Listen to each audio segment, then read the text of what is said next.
Hi guys, this is Grimm SoCal Wrestling episode 6 on TEW. I am the super terrific man, and we are live at the WarHouse.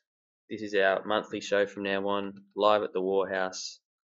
I have changed the name from the Warehouse to the WarHouse in the editor because I reckon it sounds not too bad. You might think it's lame. Tough titties. Oh god. We do have a locker room incident. Sanchez Villano just take no action about that, I don't think. The hashtag for today's show is idle no longer idle. Now you can read the spelling of that in the description, but what does this mean? It does mean we do have a new wrestler. Jake Idle was in CZCW, former tag team champion, but some kind of disagreement, or I think they just released him. Now he's unemployed. I picked him up and now he's no longer unemployed. He's with GSW.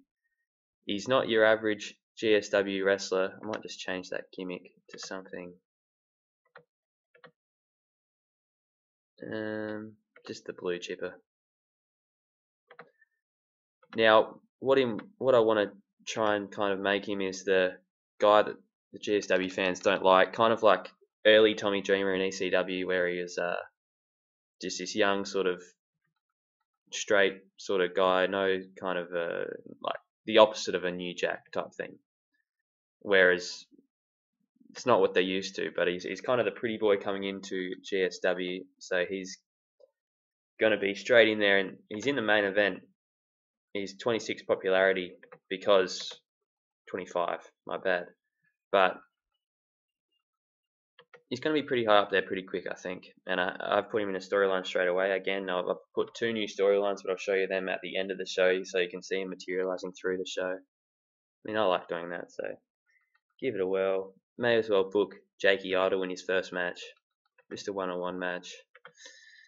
And Buster Cap is no longer in my plans, and this will probably not do very well because Buster Cap's in there.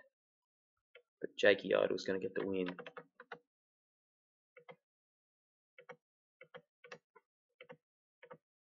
Not even open, but I will do a slow build. I don't know how good. I've never worked with Jake Idle before.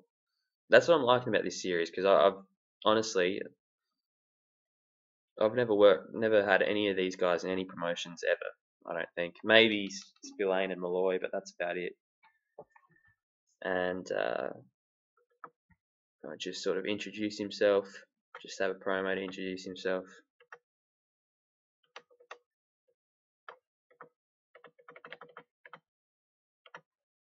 And he'll probably get booed, hopefully. And then his first storyline, I've created this sort of generic singles verbal because, I mean, some people like writing the angles for every single angle they do. They make a custom angle, but it's just too tedious for me. So this is just sort of a sort of template, so I can just sort of imagine and tell you guys what's going on. So this is Hard One coming out and saying, calling him a pretty boy and saying you're not good enough for GSW, you're not tough enough, and pretty much challenging for a match at the next event this month. So Idle and Hard One will have a match later on this month. Then our main eventers, tag team match. This is a bit of a shorter show because it's not our main show. The White Cobra is going to get the gig in the main event because I think they're not bad. They've got good momentum, which will help the match. And they're going up against, they're not there because they're not a tag team, but let's exclude booked. Froshaw and Def Touch, the 2 people who will be going up against one another later this month for the championship.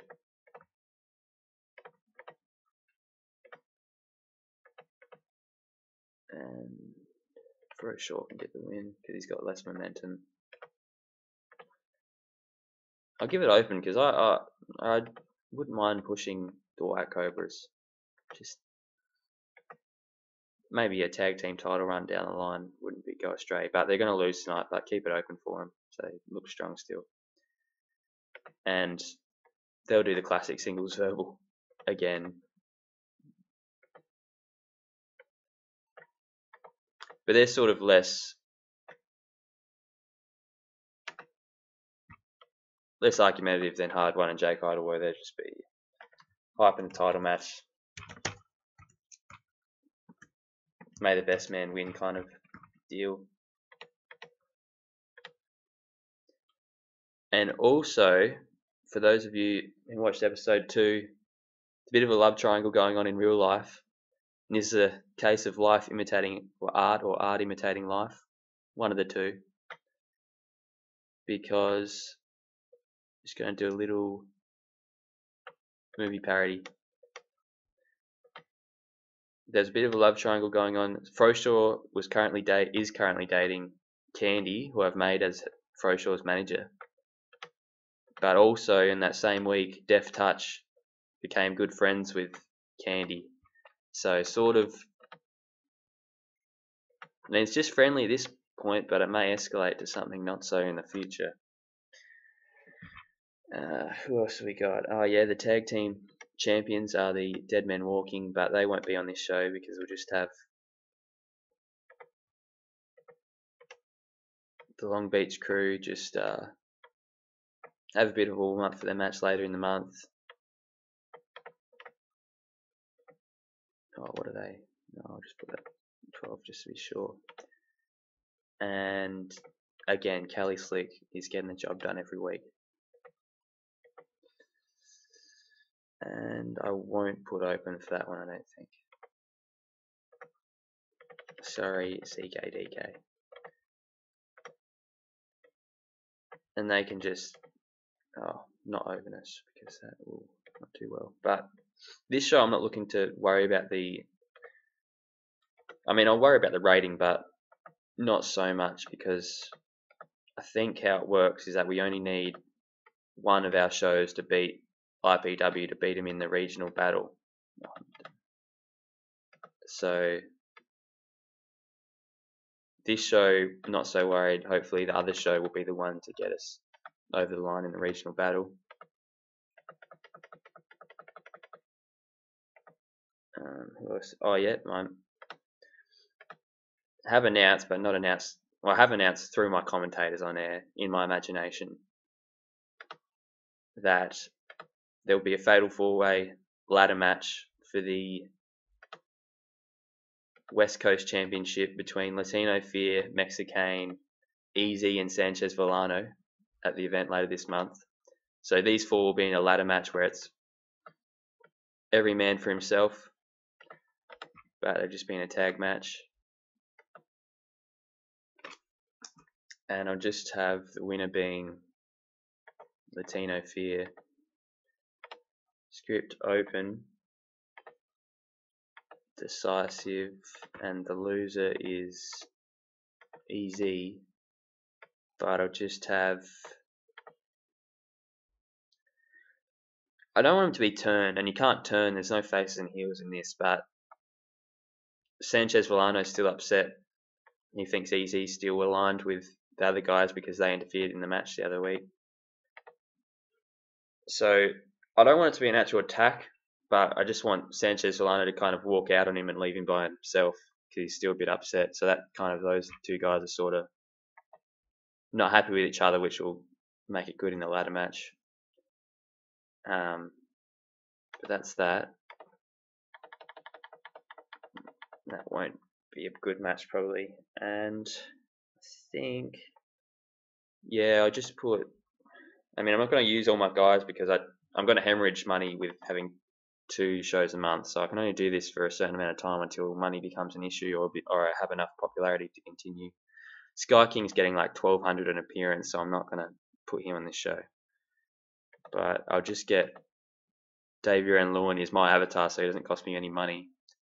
So I'll put him, I'll just give him a quick win because he didn't come out of the storyline with Deft Touch very well. Devon Retribution, that's the first time I've ever seen anyone have 0 momentum. He's got 0 of them. So he's not getting any more now. Decisive for Davey. Because I want to keep those guys reasonable. I don't want to be main eventers, Davey Renlewin and Boneyard, but I just want to. I mean, the Gang of Grimm is the authority pretty much in this, so they have to remain somewhat strong. And I'll just give. I don't know how well he can talk. I haven't really looked at the stats, but how well I can talk. But I'll just give him a quick promo just to get himself over. And I thought about. I mean, Mexico's Finest could be in a match. He'll go against Sky King at whatever I call the event later this month. I mean, Mayhem's the obvious one in May, but might not go that route. Top Dollar I could put in, but I reckon that'll do us. 117, it's meant to be a 2-hour show, so I can run the show.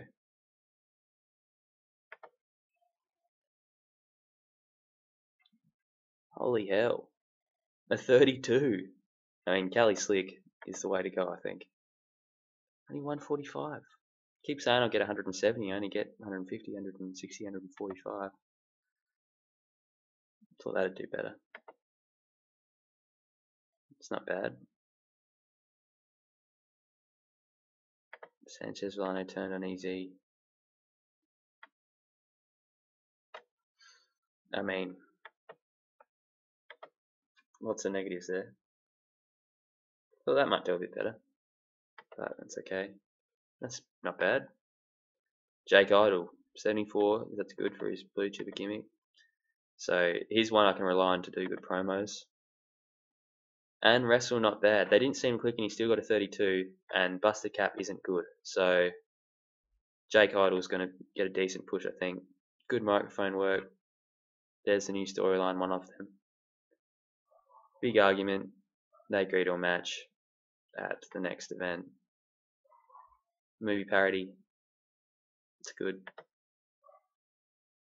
And a 42. So maybe this is my good event for the month. So the White Cobras are good, and these two should put on a good match for the title at the next show. And just, there's the other new storyline, respectful opponents. Only 40. I thought I might have got a 42 or 43 or something. Pro-Shore and Deft Touch. Both went at a good example. Not Arteris backstage. And Jakey Idle. Welcome, given some encouragement or complimented a good performance. There we go.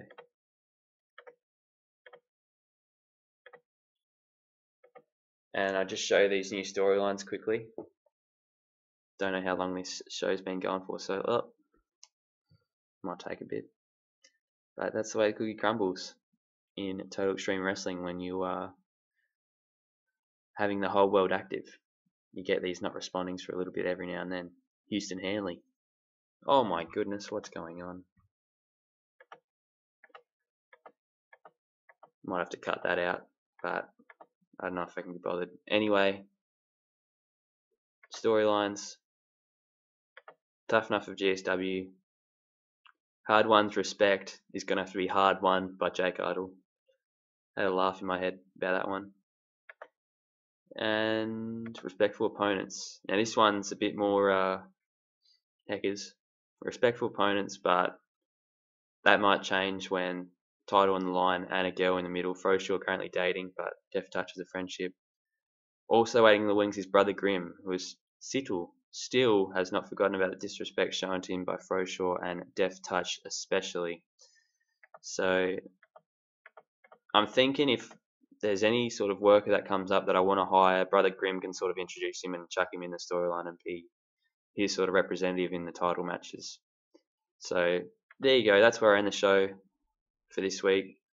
Thanks for watching. See you later.